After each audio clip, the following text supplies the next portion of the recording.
모습의 중심에는 어떤 시지각, 특히 지각 기능이 있다면 이 지각 기능의 대상은 외부에 있어요. 제가 미학의 대상도 외부에 있는데 그걸 우리가 어떻게 받아들일 때 감각 대상은 외부에 있지만 감각의 주체는 나한테 있었다.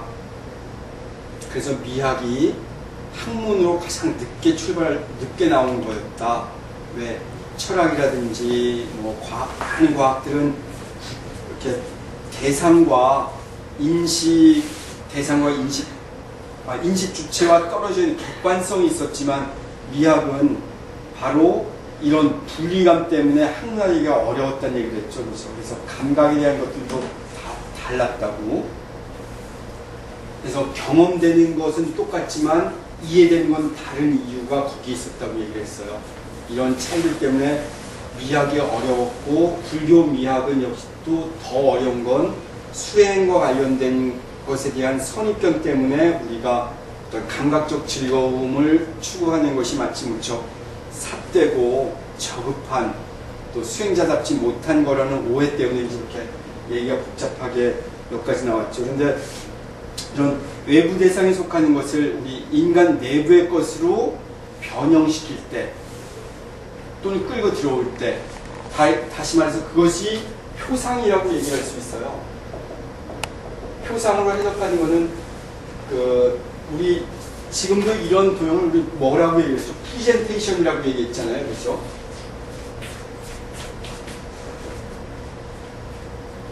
아까 제가 거울을 얘기했는데요. 이 표상을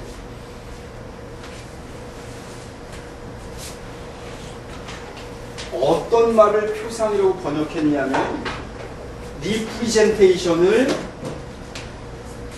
표상으로 번역을 해요. 그러니까 프리젠테이션은 일종의 프로젝트, 투사한 거예요. 그죠? 투사한 것을 거꾸로 내게 되비친 것. 다시 말해서 거울 앞에 서 있는 나의 의미가 바로 있는 거예요. 그래서 우리는 관찰당할 때 두려워지는 거예요. 그래서 푸코가 얘기하는 감옥이 얘기가 나오고 또 관음증도 이제 그런 데서 다 심리적으로 찾아져요.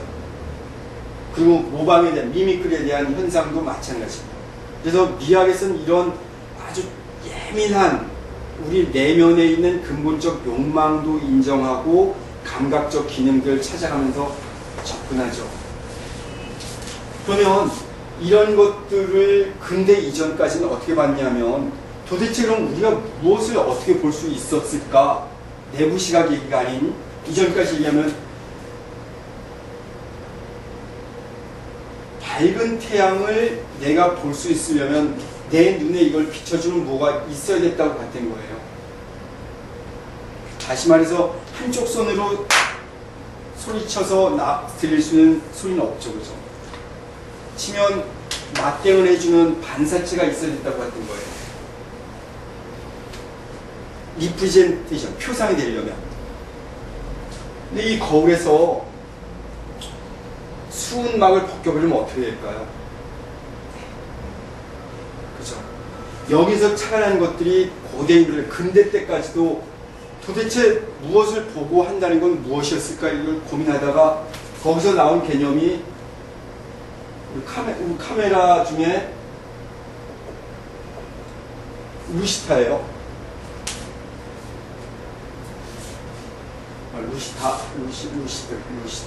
럭스, 루시타. 다시 말해서 어떤 이 루시타는 우리 럭스, 빛 뭐 이런 것하고 같거든요. 이 히라보에서 럭스, 빛 이런 뜻이잖아요. 빛나는 방, 환한 방이 있는 거예요. 여기에 불빛이 비춰주지 않았지만 다시 말해서 이것이 뜨거워지려면 우리가 어떤 뭘 이렇게 비치면 이것이 막 이렇게 달아오르죠. 그죠? 달아오르는 대상이 있기 때문에 바깥에 있는 빛을 보았다고 본 거예요. 근데 이게 근대 이후로 가면서는 그런 것이 아니고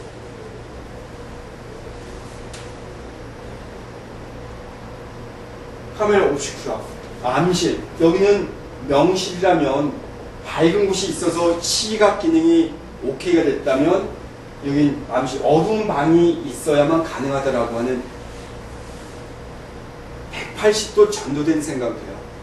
이 개념이 왜 재미있는 개념이냐면 여러분 수술법문 혹시 그 백봉 김기축것의 수술법문 혹시 기억나시나요? 능가경에 유마경에도 좀 나오는 얘기인데요. 이 얘기를 좀 할게요. 생태적으로 눈이 없어요. 어떤 한 존재가 태어났는데 눈이 없다면 결국 안식도 없겠죠. 그죠? 이 사람이 꿈을 꾼다면 어떤 꿈을 꿀 수 있을까요? 형상이 있을까요?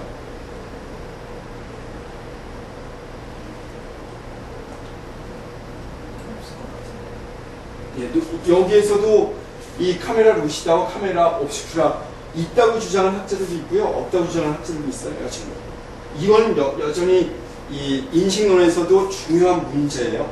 근데 우리 경험치에서는 우리가 일반적으로 상식적으로는 없다고 느낄 수 있죠. 왜냐하면 우리 쉽게 헬렌 켈러를 보면 헬렌 켈러 아시죠? 이 여자가 그렇게 했었던 건 이 4살 때 시력을 잃어버리죠. 그렇죠? 어렸을 때 이 밝은 세상을 본 적이 있어요. 그래서 나중에 점자로 배우면서도 하는 물체를 기억해내고 청각으로도 이미지화 시켜냈던 거예요. 말과 사물 사이의 갈등을 절충시키면서. 근데 태어나면서부터 눈 자체가 없었기 때문에 안식이 없어요. 이렇다면 물론 여기에는 이제 안식 여부는 또 다른 문제죠. 눈이라고 하는 이 기관이 없었다면 꿈을 꿀 때 어떻게 했느냐. 근데 이제 불교적인 사회 방식까지 하는 사람들이 그러면 이 눈이 없다고 해서 안식까지 없는 거냐? 라고 이제 더 깊이 들어가면서 분석해내는 거예요. 주체는 이렇게 더 복잡해져요. 왜냐하면 내가 나를 인식하기 위해서는 자의식이 드러날 때까지는 이 내가 무엇을 본다 그럴 때 보는 대상이 무엇이 내가 본다지만 우리 한번 보세요. 내가 이걸 보잖아요. 그죠? 이게 내 속에 들어와 있나요?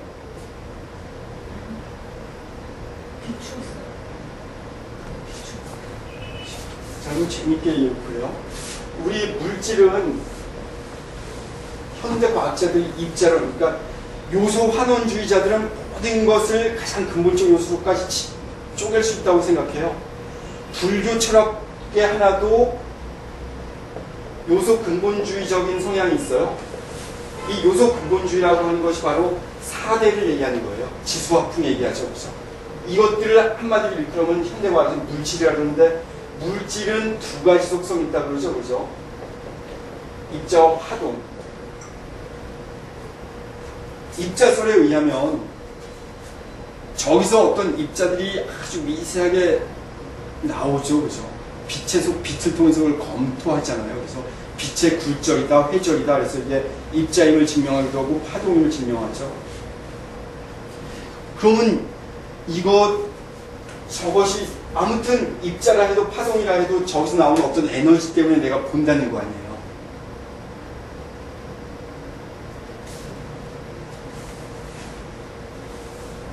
다시 말해서 여기 주황색은 다른 색은 모두 다 흡수하는데 주황색을 되비쳐서 파정 내비치고 있기 때문에 주황색으로 나타나잖아요.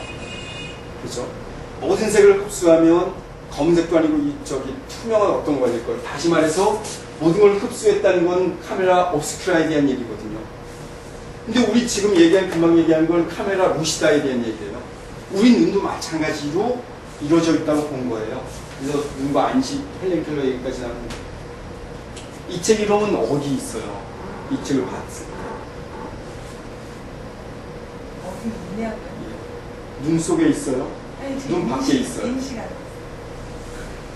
좀 애매해졌죠, 그죠? 우리는 이렇게 금방만 따져 들어가도 주체라고 하는 것이 모호해지기 시작해요. 그래서 부처님의 가르침이 뛰어나다는 거예요. 이미 요즘 아까 제가 라칸 얘기도 하고 푸코 얘기도 하고 데리다 같은 사람들 얘기도 하고 현상학자들 얘기를 해야만 주체의 주체성을 얘기하는데 이미 2500년 전에 주체에 대한 문제를 그냥 쉽게 주체의 주체성으로 보지 않고 오토플라스틱, 이 플라스틱 형성에 자기를 형성해 나가는 어떤 힘 이걸 보지 않고 무화로 본 거예요. 이미. 내 의식 속에 있다니까 되게 스스로에도 웃기잖아요. 그렇죠? 요소 근본주의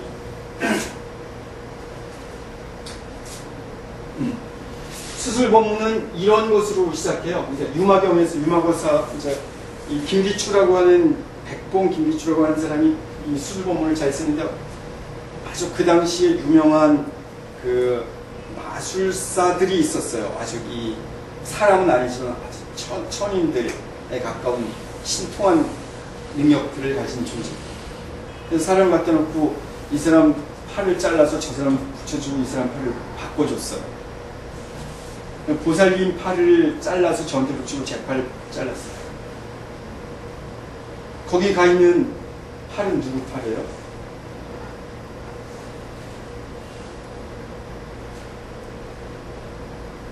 누구의 팔이에요? 예. 누구의 팔이에요? 이제 시집처럼 걔도 그냥 편하게 하세요. 우리 저기 화백님의 다리가 안 좋아서 다리를 잘라내고 건강한 사람의 다리 갖다 붙여드렸어요. 거사님한테. 누구의 다리예요, 그럼 그때? 대박 애매한 거 같은데. 아니 애매하진 않죠. 이게 주체에 대한 얘기를 이제 하는 거예요. 누구인지. 붙어 있으니까 누구 거죠? 내가 24달이죠. 예, 그렇죠, 그죠? 예. 자, 근데 그 거사님의 옷을 제가 입었어요. 누구 옷이에요? 거사님의 옷을 제가 입었어요. 계약나면 안 돼. 누구 옷이죠? 빌려주는 자, 거저주는 자의 차이 아니에요. 그게 누구의 옷인가요? 그럼 다리는 붙어 있으면 이제 거사님 다리가 됐는데 이 옷을 그럼 거사님이 입으면 누구 옷이 된 거예요?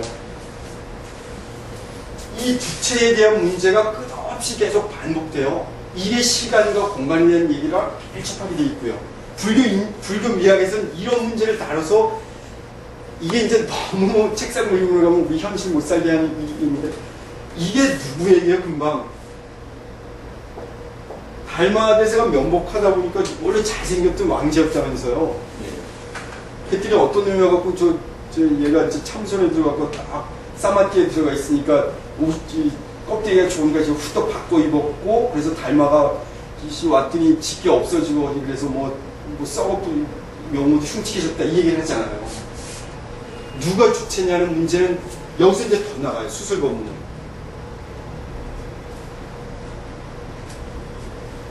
어떤 사람이 이제 몸이 안 좋아서 이건 이제 실화가 있더라고요. 심장을 바꿨대요. 심장 이식 수술하지 않아요. 그랬더니 성격이 바뀌었다는 얘기 혹시 들었나요? 그 온화한 성격을 가진 사람이 어떻게 이제 돼서 다른 사람의 심장을 갖다 이제 한 거예요. 근데 그때부터 성격이 좀 거칠어지고 그래요. 그래서 야 이게 왜 갑자기 인격이 바뀌었나 했더니 그 전에 있던 사람이 이제 죽어가면서 심장을 줬는데 그 사람 성격이 일로 들어와 있었다. 이게 저기 그 디스커버리 방송에서 내가 잠깐 본 적이 있었어요. 근데 더 재밌는 건 뇌사 상태로 빠졌어요. 이 사람 뇌를 제가 이제 뇌사에서 보살님은 이제 이렇게 다 폐기 처분됐다 그래서 보살님 뇌를 저한테 이식했어요. 누구예요, 그럼 저는? 옷 바꿔 입기, 이식 수술을 더 나와서 금방 아까도 이 책이 어디 있었냐 그랬더니 내 의식 속에라는데 보살님의 내게 이식했어요. 그럼 누구예요, 나는? 부처님이 이런 얘기, 경전 속에 요 얘기가 있어요. 술 바꿔줬다. 그럼 누구냐? 팔 바꿔줬다. 누구 팔이냐? 아니, 뭐 내 팔이다. 다리 바꿨다. 그럼 내 다리다. 이렇게 해서 몸뚱아리를 바꿔줬다. 이제 이건 뇌 바꾸기 이전에 몸뚱아리를 바꿔줬다는 거예요. 이 몸이 다 망가져서. 달마 얘기죠, 그죠? 이 달마는 자기 주체의 얘기를 하고 있는 거잖아요. 우리는 그죠? 주체의 주체성. 그래서 아까도 그 H라든지 다섯 부처님의 형상을 통해서 인간을 구현해내는 자기 복제에 대한 갈망, 이 얘기를 하잖아요. 달마는 우리가 이해가 돼요. 그럼 달마르니까 그래. 근데 재수없게도 뇌만 이제 이식했어요. 그럼 그땐 누구예요? 주체 문제로서는 이렇게 이제 애매해지기 시작했어요, 사실. 라칸 얘기로 다시 돌아가면 이제 그 언어로 구조가 돼 있다 했는데 우리는 지금 내가 갖고 있는 생각이 무슨 내 건가요? 그럼 그죠? 그래서 라칸이 위대한 건 그거예요. 어떤 오브젝트를 바라보는 내가 있고 이것을 필터링을 통해서 내가 보기 때문에 여기에 이미지가 맺힌다고 본 거예요. 이 자리가 관찰하는 내가 있고 주체가 있고 여기 대상이 있고. 제대로 못 본다는 얘기를 하는 거예요. 예. 내가 만들어서 저렇게 만들어 놓은 거지 실제를 제대로 못 보고 저렇게 내가 만들어 놓는다는 거예요. 그래서 이제 미미크리까지 더 나가면 그것도 아니고 연기에 대한 얘기를 본다면 실제로는 이렇게 돼 있다라고 얘기하는 거예요. 다시 말해서 저 책 속이 내 속에 들어와 있는지 아닌지에 대한 얘기. 또 뇌를 이 의식을 바꾸는 환자의 이야기, 변형에 대한 이야기. 여기에서 바로 이제 불교적인 이야기로 들어갈게요.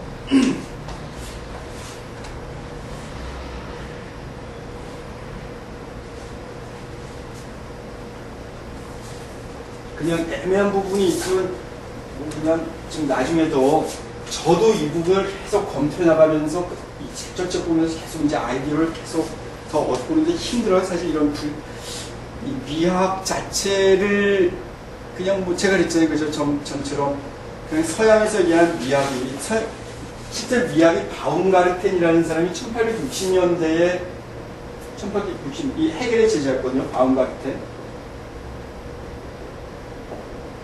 미학 배우는 뭐 바움가르텐 처음 들어본 사람도 많아요. 미학 배우면 이 사람이 처음으로 이스테틱스라고 얘기하면서 미학이 이제 본격적으로 시작돼요. 그러면서 이 감성이라고 하는 거, 이전까지 이제 이성이라든지 오성이라든지 뭐 실천력, 윤리학 이런 부분은 다 있는데 감성을 학문으로 끌어올린 게 1860년이에요. 불과 150년밖에 안 됐어요. 이 바움가르텐이 이 미학을 얘기할 때도 논란은 많았어요. 이게 어떻게 학문화될 수 있느냐. 학문의 정의는 일종의 범주학이잖아요. 그죠?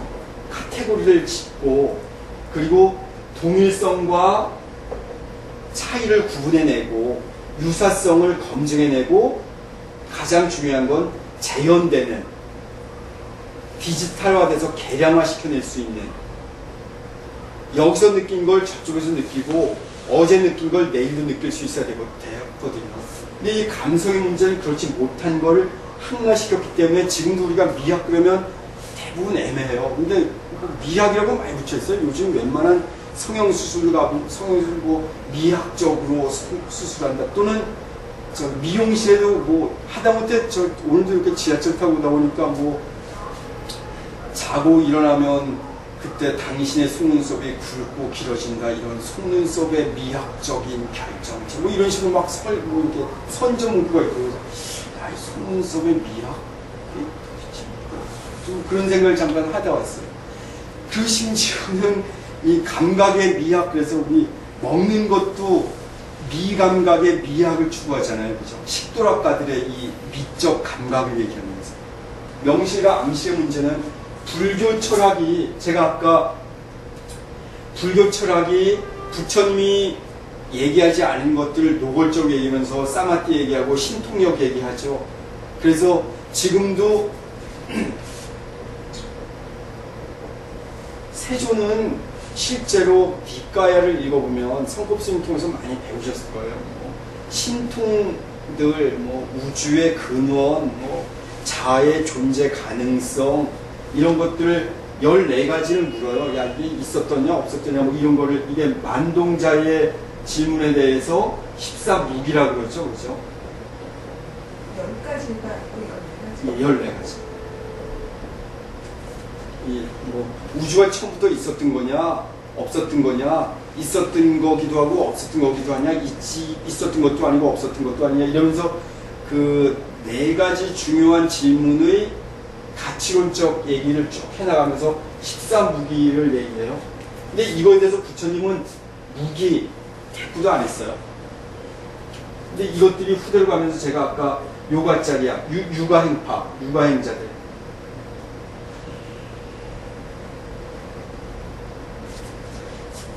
저도 처음엔 유식학파 이래가지고 그때 나중에 보니까 제가 이거 지금 요가짜리 산스크리트도 잘 못 쓰겠네요. 나중에 보니까 요가짜리였어요. 요가를 배우는 학생이라는 뜻이거든요.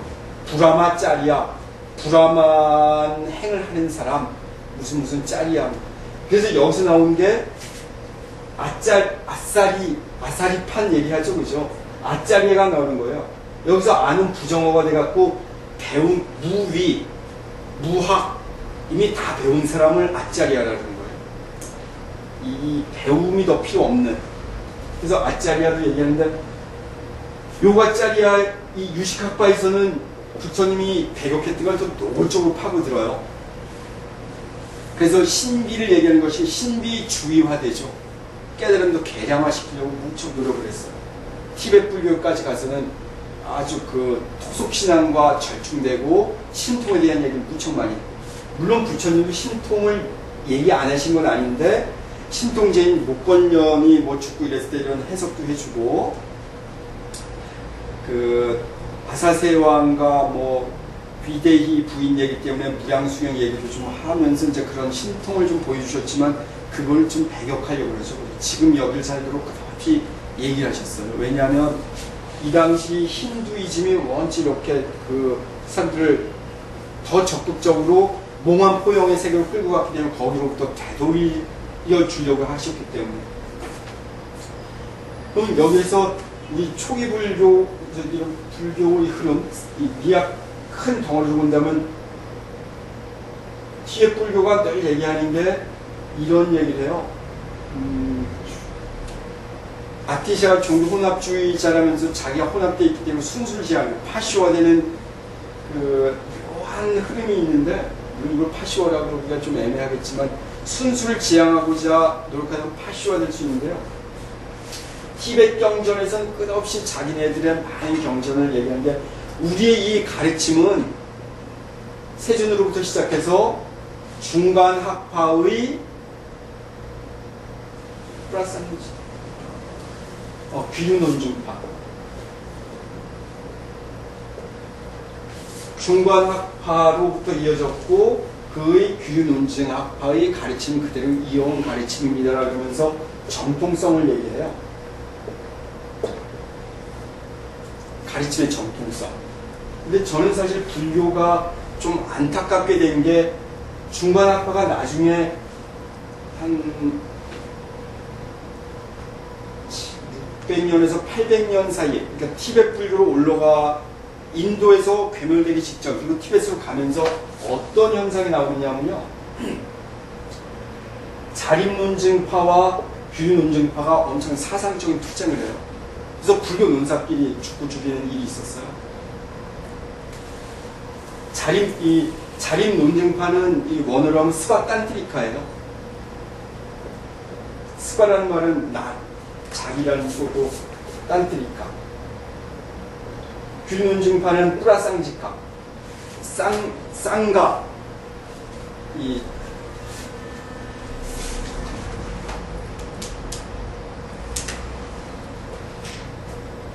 근데 이때 사실은 그 우리가 가끔 얘기하는 까마라실라나 라크 비크라마실라 이런 데서 공부했던 까마라실라 같은 위대한 논사들은 사실 자립논증학파 사람들이었어요. 이분들이 뭔가를 힘을 가졌더라면, 기억나시죠?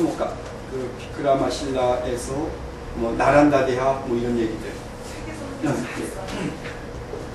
근데 이 규륜논증학파가 정통성을 이어가면서 불교가 좀 더 그 애매함의 철학으로 변형된 게 있어요. 그래서 저는 사실 우리 불교인들이 우리 시대처럼 이렇게 불교 힘이 없게 이런 자립 논쟁파 의 맥을 좀 되살리면 힘을 얻지 않을까 하는 안타까움을 가져요. 자, 근데 이런 흐름들을 자 한번 보세요. 우리 쉽게 이해하세요. 이 카메라 옵슈큐라와 카메라 루시다를 얘기한다면 카메라 옵슈큐라는 이 불교 사상이 중관파와 유식학파가 큰 흐름으로 양대 산맥을 이어져 간다면 각각 어디에 배치할 수 있을 것 같아요?